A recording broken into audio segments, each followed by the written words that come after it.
Tudo bem, pessoal? Vamos começar aqui o nosso último malware que a gente vai estudar, que é o Rootkit. É o sétimo. É lógico que existem outros vários malwares por aí, alguns são derivações desses que a gente estudou. Na verdade, a gente vai ver os principais, os elementares, e com base neles, eles foram evoluindo. Claro, isso é um mercado sempre em constante evolução, tá bom? Vamos dar uma olhada nesse Rootkit, vamos entender um pouco do nome dele e o que ele pode fazer. Bom, Rootkit é basicamente um kit, né, um conjunto de alguns programas ou técnicas que também podem mesclar lá no seu sistema, basicamente como se fosse o usuário do tipo super administrador, né, o super usuário, o usuário root.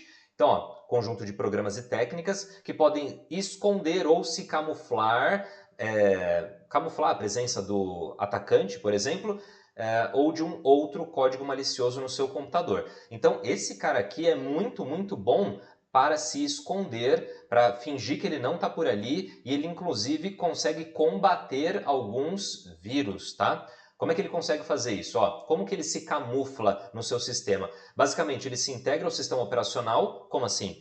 Ele vai se instalando dentro do sistema operacional, encaixando, entrando naquelas pastas e subpastas do sistema, e ele consegue interceptar todas as solicitações de leitura de arquivos. Ou seja, quando você abre uma música, ele intercepta e vê o que você fez. E ele começa a ver esse tipo de ação. Ele consegue ver, consegue interpretar, ele consegue inclusive simular que ele é o processo ativo, tá bom? Dá uma olhada em outro parágrafo aqui. Ele pode inserir o código dele mesmo em um processo legítimo, ou seja, imagina que está rodando no seu computador, o navegador de internet, está rodando o Teams, está rodando o Office ou o que for, ele consegue entrar nesse processo fingindo que ele é o processo e aí ele usa espaço de memória, espaço de processamento para fazer o trabalho malicioso que ele precisa fazer. Então, olha como ele tem a capacidade, né, de fingir que ele não está por ali, mas ele também consegue, em alguns casos, tomar controle de alguns processos, de alguns programas. É como se assim, o seu Office tivesse um espaço de memória para trabalhar, memória RAM, processamento. O rootkit finge que é ele, bloqueia o software original, na verdade, e aí ele passa a usar aquela memória com o nome do outro cara. Então isso é bem complicado, difícil de ser interceptado, né, de ser visto. E uma outra questão é o seguinte: se o antivírus detectar um rootkit, e é lógico que os antivírus estão evoluindo ao longo do tempo, né?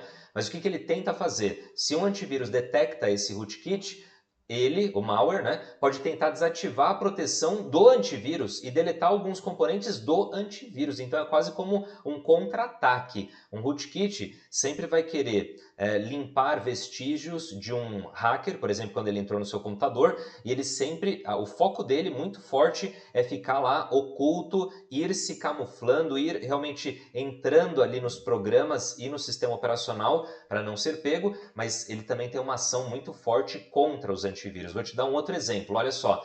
O que ele pode fazer? O que o rootkit pode fazer? Ele pode criar alguns arquivos que ele mesmo criou, assim, que não serve para nada. Ele vai criando como se fosse um boi de piranha, que eles falam, né? Ele coloca ali uma tentação, o antivírus vai identificar esses arquivos e quando o antivírus estiver tentando limpar esses arquivos, o antivírus estiver em ação, o rootkit tenta derrubar o antivírus e impedir futuras execuções e limpezas do próprio antivírus. Então você repara o poder, né, a inteligência que tiveram que empregar para criar esse malware. Ele é quase como um antivírus, né? Ele vai sempre tentando tirar brechas que o hacker deixou ou alguns passos, né, que foram usados, o caminho que o atacante deixou, ele vai limpando também.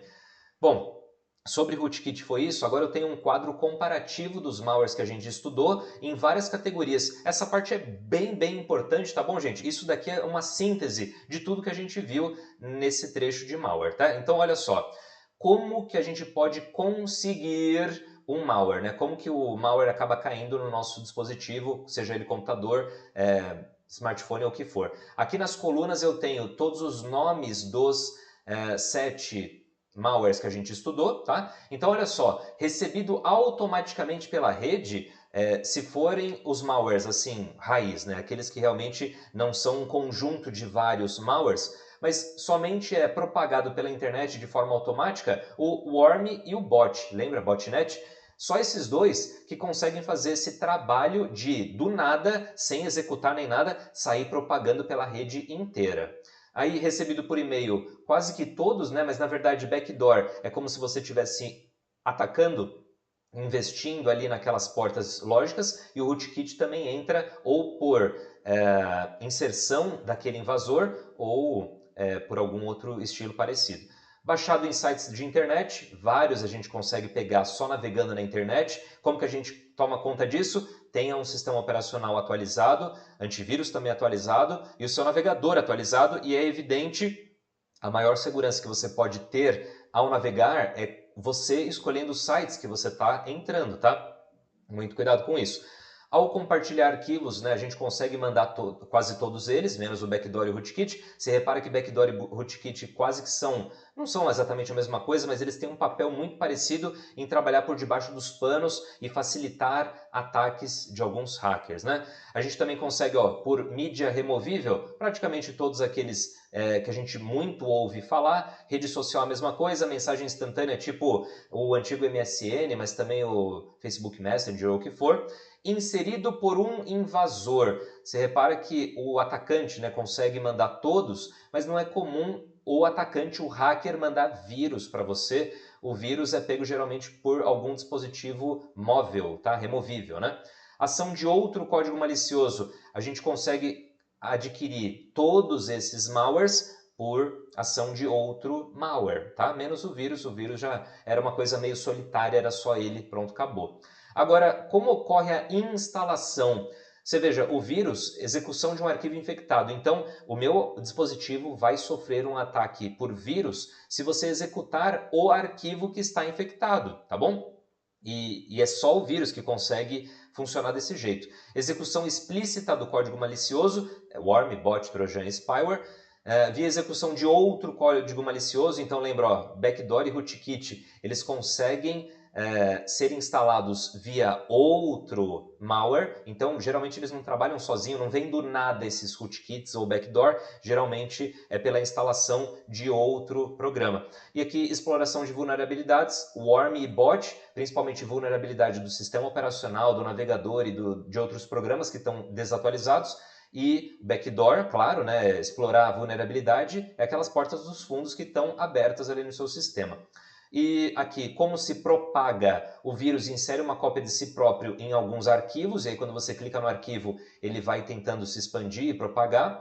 Envia cópia de si próprio automaticamente. Olha só, quem trafega automático é o worm e o bot. Quem envia cópia de si próprio automaticamente por e-mail também são eles dois. E quem não se propaga assim do nada são esses caras, Trojan, Spyware, Backdoor e Rootkit. Aí você pode pensar, pô, mas se ele não se propaga, como é que chega no seu computador? É que não é automático, né? Você de fato teve que baixar ele. Só que lembra que alguns malwares estão ali meio travestidos, né? Ele se passa por um programa real, mas na verdade ele está rodando outras coisas por detrás. E que mais, para finalizar, ações maliciosas mais comuns. O que de fato eles costumam fazer geralmente? O que um vírus pode fazer? Geralmente ele vai alterar ou remover um arquivo, o vírus. O Trojan também tem essa capacidade, o rootkit também. Consome grande quantidade de recursos, worm e bot, lembra disso? Principalmente recursos de processamento e de rede. Por quê? Porque é uma infestação só. Uma vez que chega no seu computador, ele já divulga para outro e para outro e para outro, e a rede começa a ficar muito maluca. Furta informações sensíveis, o bot, a rede botnet, lembra? O Trojan, que vai pegando alguns dados seus, e o spyware, literalmente, né, espião ali, ele pega informações importantes que pode ser usada por outras pessoas. Quem instala outros códigos maliciosos? O próprio worm, que vai instalando outros worms e fica nessa loucura, bot, trojan e o rootkit. Possibilita o retorno do invasor, backdoor, né, que deixa a porta aberta, e o rootkit, que além de possibilitar o retorno, também tira algumas pegadas que o hacker deixou no seu computador. Quem envia spam e phishing é o bot, ele é muito bom para fazer isso, né? Infelizmente o seu computador que está infectado com um programa de bot pode estar servindo para mandar spams e também alguns ataques tipo DOS, que é o caso aqui do Desfere Attacks, e procura se manter escondido. Não são todos, né, que tentam se manter escondidos, mas o vírus principalmente ele fica ali numa boa, você clicou duas vezes num arquivo, ele está em ação, spyware, backdoor e rootkit. Então, gente, isso foi o nosso estudo sobre malwares. Foi uma coisa, claro, inicial, introdutória, só para apresentar para vocês os nomes. Eu já ficaria muito satisfeito que vocês, ao final dessas aulas, tivessem identificado que existem vários tipos diferentes de ameaça, que a gente não deve chamar tudo de vírus, porque vírus é só um deles e é um dos mais simples, se é para não falar o mais fácil de todos de identificar atualmente. Rootkit parece ser o mais sofisticado, aquele que tem maiores controles, aquele que consegue se mesclar no sistema operacional, e existem outros vários para várias aplicações, tá bom? Então, a gente vai encerrando esse estudo, esse tópico por aqui. No próximo vídeo teremos um outro tema, tá? Um abraço.